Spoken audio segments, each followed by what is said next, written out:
repeatedly asking, "Nurse coming?" In the third analytic hour, he behaved in the same way, except that besides running into the hall and between the doors, he also ran behind a chest of drawers. There he was seized with anxiety, and for the first time called me to him. Apprehension was now evident in the way in which he repeatedly asked for his nurse, and when the hour was over, he greeted her with quite unusual delight.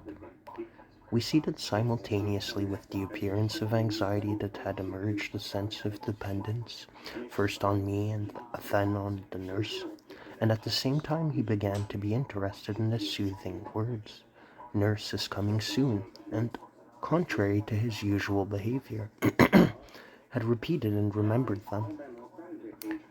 During the third hour, however, he also, for the first time, looked at the toys with interest, in which an aggressive tendency was evident.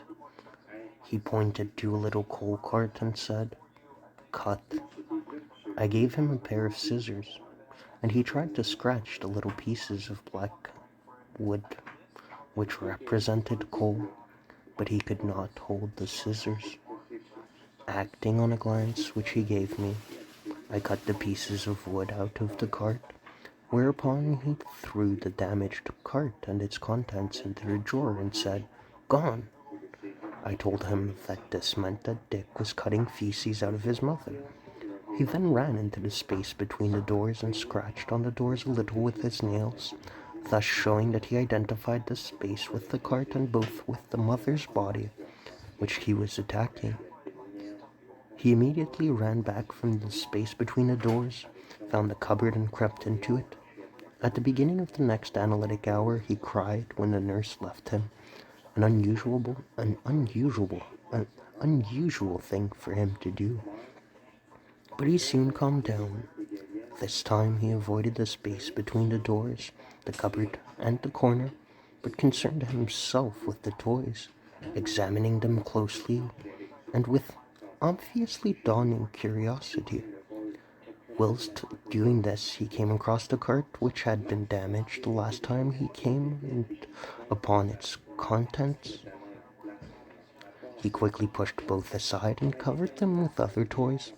After I had explained that the damaged cart represented his mother, he fetched the little bits of coal out again and took them into the space between the doors. As his analysis progressed, it became clear that in thus throwing them out of the room he was indicating an expulsion, both of the damaged object and of his own sadism, or the means employed by it, which was in this manner projected into the external world. Dick had also discovered the wash basin as symbolizing the mother's body, and he displayed an extraordinary dread of being wetted with water. He anxiously wiped it off his hand and mine, which he had dipped in as well as his own, and